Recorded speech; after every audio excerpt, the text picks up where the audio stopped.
Hey guys, how y'all doing today? My name is Franchise Fanatic and welcome back to the channel. And today for you guys is another MCU rewatch review. Today we're tackling Secret Invasion. You can probably tell by the title and thumbnail, so there you go. But yeah, so is this going to turn out where I'm actually a Skrull the entire time and my entire YouTube career has just been for naught and I'm actually just in a bunker somewhere in the middle of the forest? Who knows? Maybe you're a Skrull, maybe Tanner's a Skrull, maybe my mom's a Skrull. I don't know. Who knows?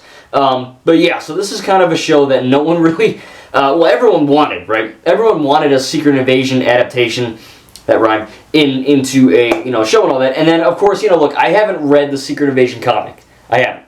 But I do know a little bit about it. I know that there's a lot more in the comic than there is in this, I don't even know if it's an effing show, because it's one season. I don't know, like Serial? I don't know. We'll just go on a show for this video. But essentially, I've never seen this before. I saw episode 1 about a year and a half ago before I went to Disney World last year or something, and then I just didn't finish it because I forgot about it. I think there was a Star Wars show on or something, but I sat down and I watched it across, I think, 2 or 3 days, and yeah, like, it's secretly good, I guess. Now look, is this me saying this is the best Marvel show ever? No, it's not even close.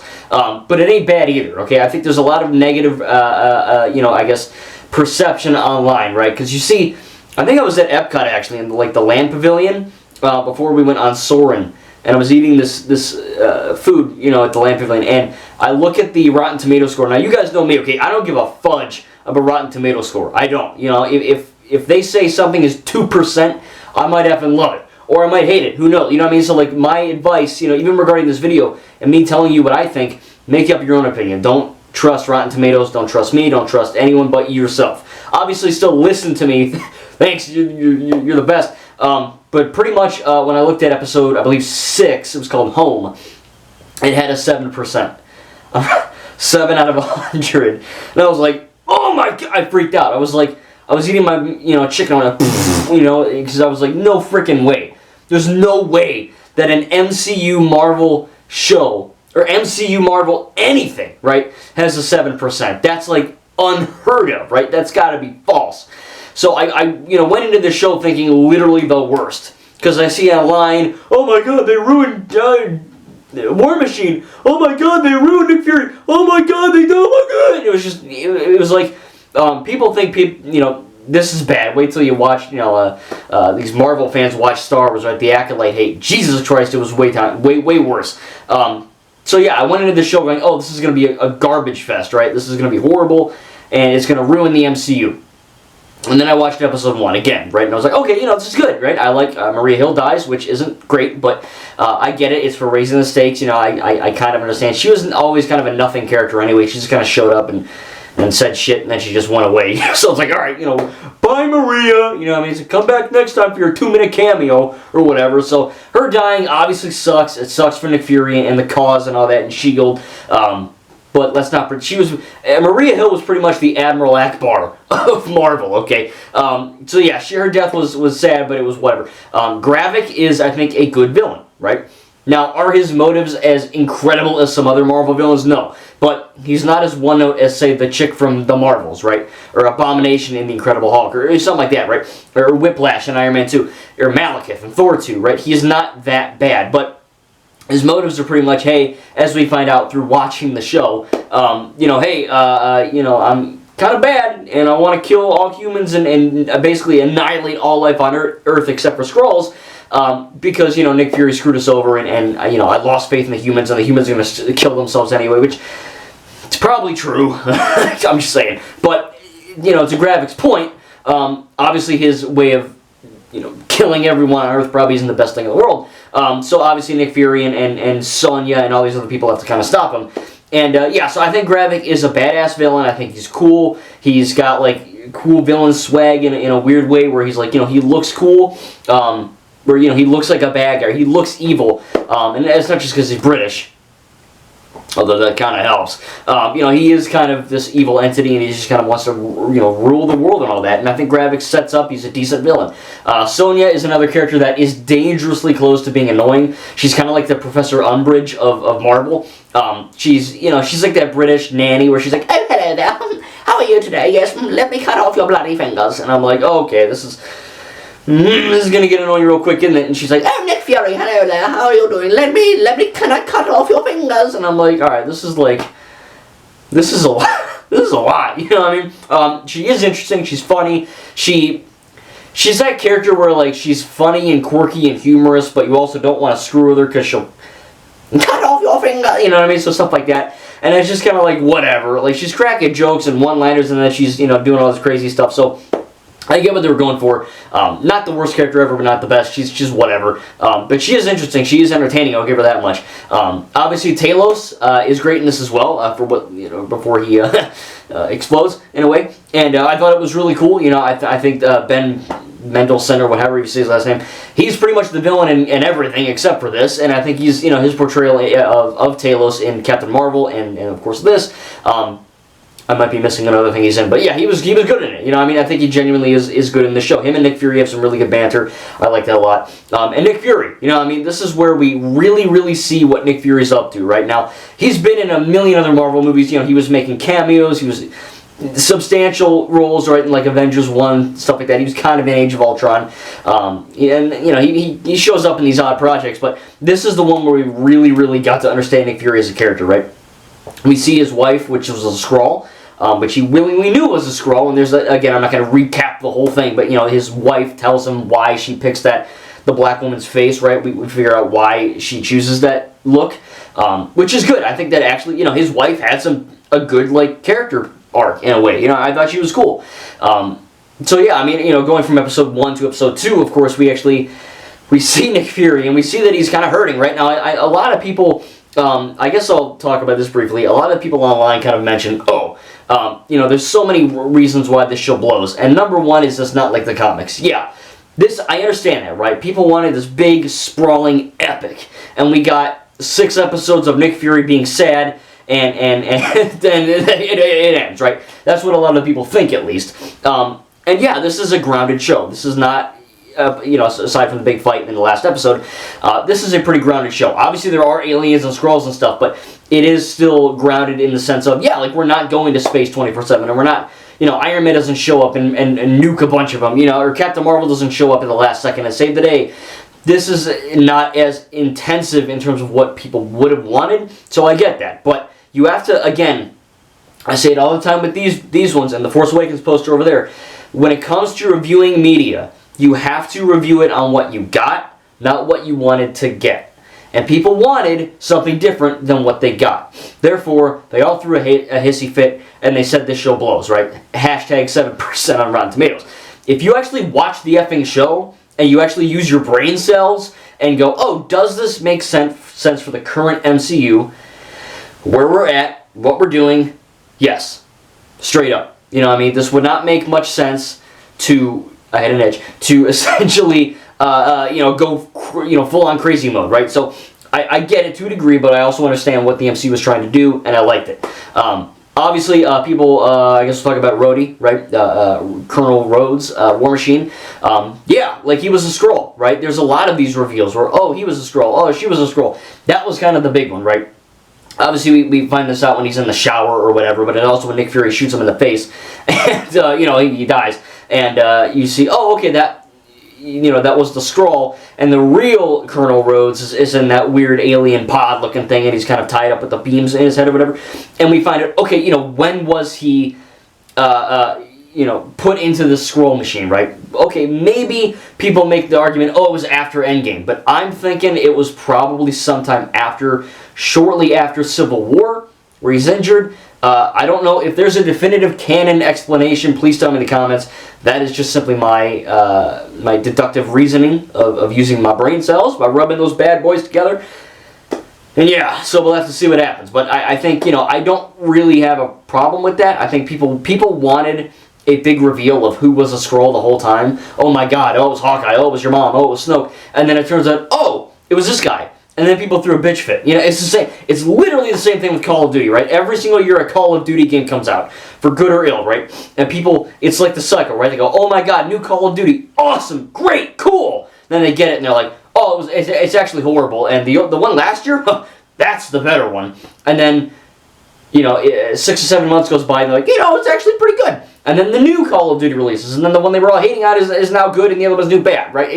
It's literally that. People wanted something, they got it, then they didn't like it. Well, guess what? You effing wanted it, so suck it up. You know what I mean? I don't know. People got to complain about every freaking little thing. Obviously, it's the internet, but I didn't mind it. I thought it was a good reveal. Obviously, I knew about that before, you know, I saw the show because of spoilers and people on Twitter, but it really did, you know, kind of raise the stakes, I thought, in a pretty unique way. It made me think, oh, okay, cool, you know, how long was this character scroll and all that, so I didn't mind it. In terms of, you know, could it have been done better? Could it have been a different person? Maybe, but for what we got, I didn't think it was half bad. You know what I mean? I think I understand how people can feel betrayed when Tony dies and Rhodes gives him, I think he like gives him a kiss on the forehead or he passes back. He does something.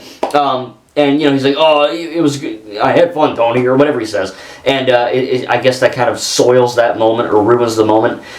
I guess, but again, people wanted someone to be a Skrull. So, like, that's the collateral damage you ask for when you get this kind of stuff. You know what I mean? So it could have been anyone else, and then they would have complained about that. So whatever. Another thing people hate, Nick Fury. I see a lot of the, you know, I am Republican. I'm not scared to admit that, right? But there are a lot of hard Republican, the hard R, right? The hard R Republican, you know, channels. You know who they are. They're bad people, right? And I'm not saying that because they're Republican. I'm saying that because they spew misinformation and they're clickbaiters and they just distort the truth for money and for clicks. And stupid people effing, you know, watch them. Either it's stupid Republicans or stupid liberals, right? It's one of the two. And for this case, of course, you know, I'm not going to name names in case they freak out, but, you know, just, you know who they are. And we get that, and it's like, oh, you know, people complain all the time. And I saw it, right? You saw it. All the crazy videos, all the thumbnails of Nick Fury crying, or Kathleen Kennedy laughing, or whatever, right? Or Mickey Mouse with a shotgun, or whatever the hell they want to do. And they're like, oh, Nick Fury's a sad, tired, broken old man, because Disney went woke. Women powerful, man bad. And I'm like, okay. Let's see. Is Nick Fury a sad, tired, broken shell of his former self because they're woke and they want to pander to the leftists and the woman is stronger than the man? No! Wow! Who would have thought? You know what I mean? Crazy stuff, right? But if you actually watch the show, no, Nick Fury actually is, yeah, kind of broken, kind of sad, kind of a shell of his former self, but not because they wanted to go woke and, you know, downplay the man to upsell the woman. Contrary to belief, actually, both men and women are pretty strong in the show, actually, so, you know, as it should be. You shouldn't have to, you know, downsize one sex to, you know, upraise the other one. The two, I should say. And with that, it is very interesting that, yeah, like, you know, really looking at it, okay, Nick Fury was kind of a badass spy in the other movies, right? What happened to him? Well, the blip. And they even mentioned that in the show. Literally. Like, that, it broke something, one of the cogs and one of the machine levers in Nick Fury snapped when that happened, because they literally mentioned it like 15 times in the show. That, yeah, like when the blip happened, Nick Fury kind of realized that he is expendable. There is always going to be another threat that's more powerful than him that's just going to wear him down. And yeah, he's like, what, 70-something, 80-something years old or whatever? Like, he's an old freaking dude in this show. So it's like, yeah, he's not going to be, you know, the RPG shooting, you know, machine gun guy that he used to be in 2010 or 12, right? But at the same time, he still has these awesome action scenes where he's shooting guns and he's doing cool shit. You know what I mean? He's still doing stuff. He's not just crying in the corner all the time. And I like that vulnerability that Nick Fury, you know, he always, you know, plays himself as this badass hero, right? Like he kind of like acts tough. And then when he gets a moment to himself, he just sits on the park bench and he's like, oh, God, you know what I mean? Like, it gets to him, and he can't show that in front of people, except if he's in front of his wife sometimes. And I like that aspect of the character, right? He is not some all-powerful action figure. He can sometimes portray himself as that, but then when the moment really comes down to it and he's alone in his thoughts, he does kind of break down, because he realizes, yeah, fighting a war after the blip, realizing he's pretty much just a normal guy, right? He's not a super soldier. He's fighting an entire alien invasion pretty much by himself after Talos dies. So yeah, like, this gets to him, and I think it was a really interesting, you know, look and introspective of that character where, yeah, it wasn't like, oh, I'm Nick Fury and I'm perfect all the time, right? He actually felt things, and he had emotions, and we actually got to see him being this vulnerable human for a minute, and not, you know, again, like an action figure, right? And it was really, please don't fall. It was really, really interesting that they actually, did that. I thought it was really well handled. Obviously, the big moments where he still has to shoot a guy, or when he's using the shotgun on the Skrulls. I mean, again, he's still doing really cool, awesome things. He is not just the hapless male weeping in a corner. Where have I heard that before? Oh yeah. Where have I heard that before? Oh yeah, Dial of Destiny, right? These people, when they see a male character have an emotional breakdown or even like a slight crisis of confidence, it's automatically woke, it's automatically bad because, oh, there's a woman in it, so they have to make the man feel stupid to make the woman feel like, no, that's not what's happening here. They have their own effing story to tell, and if you actually watched the show and didn't listen to these brain-dead YouTubers tell you stuff, you'd actually understand what they're trying to do.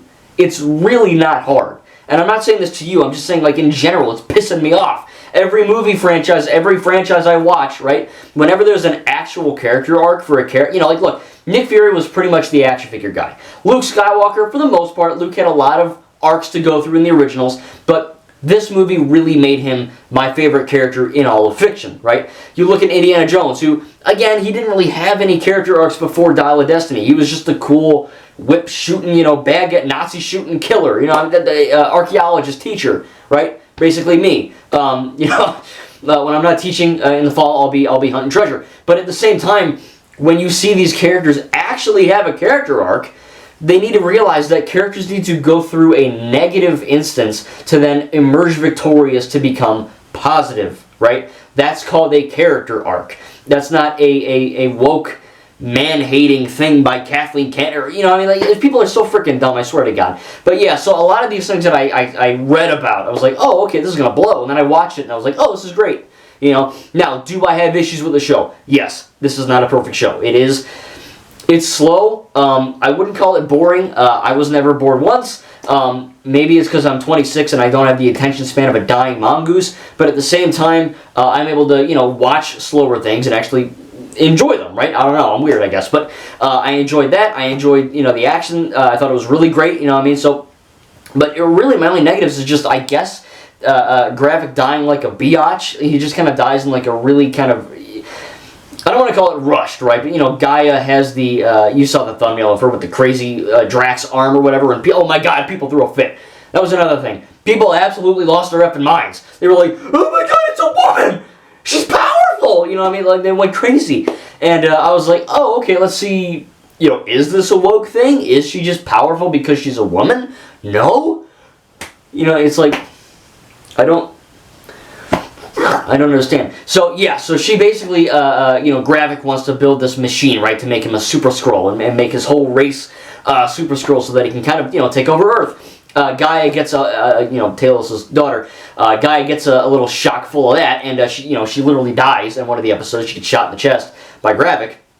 And she kind of, emerges from that, and she's like, oh, hey, look at that, I'm cool. And, yeah, so that's why. She's not ultra-powerful because she's a woman. She's ultra-powerful because if you watch the show, you know what happened, right? Come on.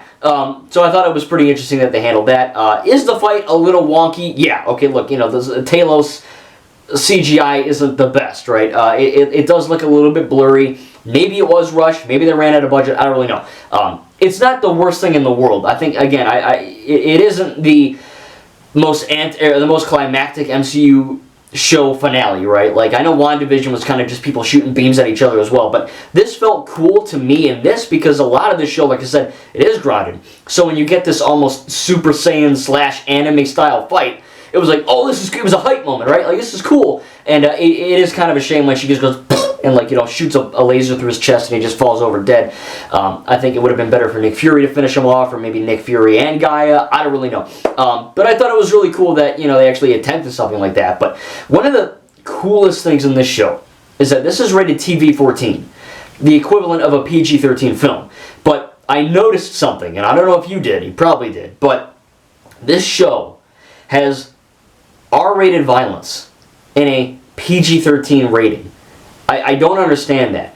There are moments where, like, people get shot, right, in the head or in the chest or in the face, and some of it, when they get shot in the head or the face, it's purple because they're Skrulls and Skrulls bleed purple. But there's moments where, Gaia and Nick Fury's wife are like shooting guys like John Wick style in their apartment in like a crazy awesome action scene. Or, Sonya cuts his bloody finger off, and you see like blood spurt from the stump. I mean, what's his face? Like, Groot style, like rips a guy's intestines out. You see blood everywhere. I mean, it's crazy. And I'm watching, I'm like, wow, this is like R-rated violence. How is this not rated MA? And I get it, it probably isn't as gory as an MA show. I don't know, but I mean, normally with PG-13, you can barely show blood in a PG-13, like barely.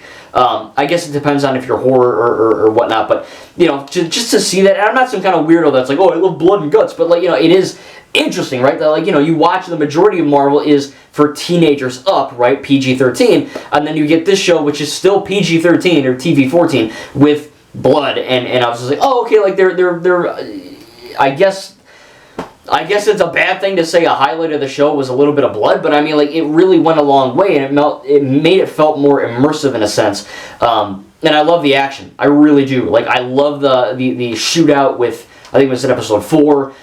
Nick Fury gets that shotgun. He's like Call of Duty, like visceral guys fly back. You can tell they're on wires. They go through car doors. Again, the fight with Gaia and Nick's wife in the apartment building was really cool with like the Kevlar vest and all that. Really good stuff. Again, the end scene with Gaia versus Gravik is also really cool, if a bit wonky at times. It is nowhere near as bad as Black Panther 1 and that final battle. That is probably the worst looking thing in the MCU in terms of a fight scene.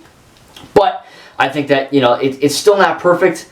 I don't know what else to tell you. I mean, I enjoyed it. I'm sorry. I liked the stakes. I liked the reveals. I liked the action. I liked the CGI. When I saw 7% for the final episode home, I was literally expecting like unfinished effects and the audio not syncing, or they left a blooper in, or oh my, like when you give us anything that low of a score, it's because they didn't effing finish it. Yeah, you know what I mean? Like if you give a video game a 1 out of 10, it's because it's effing unfinished. Right? Or like it's so borderline unplayable, like Cyberpunk release or GTA Defective Edition at release, that it fundamentally doesn't work as intended. So I was expecting this to be like, oh, they left concept art in, or oh, they forgot to animate Super Skrull, so it was like black and white and the drawing board. You know what I mean? Like I was expecting an unfinished episode, and they just released it willingly. And no, like, it was good. I love Gravik's performance in that episode was beautiful. I thought it was really, really great. I love the twist of Nick Fury and Gaia. I love the tension with President Ritson and how he's kind of an a-hole. As pretty much almost every president is. I think that's, really, really cool that you get these really awesome moments where the stakes are really high. I like the fact that Ritson pretty much, I don't like it, but I thought it was interesting that he pretty much declared like a big witch hunt on like every alien. So you get like a little montage of people like killing random people thinking they're Skrulls, and sometimes they're not. It's brutal. It's destructive. It's pretty distressing, but it's an interesting concept that they would go with that. And then of course I love the end as well when Nick and his wife kiss, and it looks like classic 50s alien aesthetics with the green and the spaceship looking thing and the beam of light. I thought it was really well handled. Nick Fury does go back to Saber with his wife and trying to figure that out, which I don't think that's touched on in the Marvels. We'll have to see when I get back to that one after Loki Season 2. But yeah, man, I was really impressed with that episode. And I was like, oh, 7%. No, I don't get it. Why? You know what I mean? And I'm not just trying to be like, oh, I thought it was great. Like, no, I told you I had a few issues with this show. But overall, it's a hell of a lot better than what I thought it was. And I thought it was a really, like, decent, good show. I mean, I'll probably end up buying this one on Blu-ray, actually. Would I buy Miss Marvel or She-Hulk? Probably not. One day maybe if I'm really, like, I have extra cash when I'm, whatever. But this one was good enough where I felt, okay, I think I want to buy this one on Blu-ray from eCritter or whatever. I thought it was good.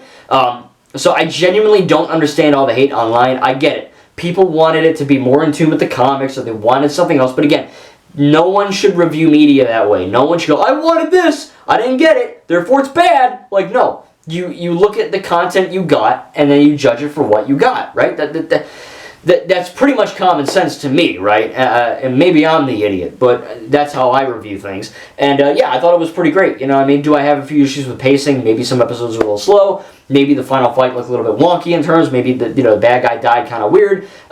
But I thought it was great. I thought, the slow pacing really helped. I thought it was really, really well handled with the kind of the spy espionage theme of it all, where you don't know who to trust and who's a Skrull and who's not. The AI intro, I get it. People are pissed about that. I don't like that as well. Apparently Marvel was like, oh, we used AI because it's like, who do you trust, right? It's like, okay, it's like the Flash with the horrible CGI and the director's like, it's supposed to look like that. Maybe it is, I don't know. I don't really, if it looks bad, it looks bad, whatever. I will admit, I don't like AI in terms of replacing people. I'm normal like that. I'm not like, oh, the AI is great, but like, it looks good. Like, I know it's AI and it's corrupt and bad, but like, it still looks good, you know what I mean? So whatever. But yeah, I think Marvel should not use AI to make something that substantial. But yeah, I mean, it looks fine. I like the intro. I like the music. Yeah, I mean, no post-credit scene that I saw, but I thought it was really, really good. You know what I mean? I don't really know what to tell you. If you haven't seen this one because you heard it was terrible, give it a watch. 6 episodes, really not that long of a watch. I know a few people personally that started it and they didn't finish it. I suggest you finish it. I get it; it's kind of past the need to do that, but if you like Marvel, I suggest you give it a watch. I enjoyed it. It's not perfect. If I were to give Secret Invasion like a 0 to a 10, I'd probably give it like an 8. I think it's pretty good. You know what I mean? I really don't have that much to hate about it. Again, there's a few things that I mentioned, but overall, looking back at it, I finished episode 6 and I was like, oh, this is like actually like good. You know what I mean? With a few caveats, hence is why it's not a 10, but again, I'm not going to repeat all that because I already said why, but yeah, I guess I'll give it an 8, man. I thought it was pretty good. So next up is Loki Season 2. I know I have not seen any of that yet. I don't know how they're going to fix the whole Kang thing now that Jonathan was beating up his girl in public or whatever. I don't know what happened there. But, don't spoil Loki Season 2. That is the next thing I'm going to watch. And then I believe it is the Marvel's film. So yeah, I'm excited to cover Loki Season 2. So yeah, tell me down below in the comments what you think thought about Secret Invasion. Are you like the rest of the internet where you absolutely hated it? It's the worst thing in the entire world, apart from this, or The Acolyte, or anything else Star Wars? Or are you special like me? You thought it was good, or you're another big percent where you didn't even watch it because you don't care? Again, I suggest you watch it if you started it, if you didn't finish it, if you haven't even begun it yet. I would definitely give it a watch. I think it's actually pretty decent. So yeah, let me know in the comments without getting into crazy arguments, you know what I mean? Whatever, your opinion's your opinion, that's fine. If you didn't like it, whatever. But, I thought it was good. So yeah, let me know what your thoughts are on Secret Invasion. And yeah, I might have to get this one on Blu-ray one day. And next up will be Loki Season 2. I'm very excited to see what the God of Mischief is up to in that show. Thank you guys, and we'll see you in the next video.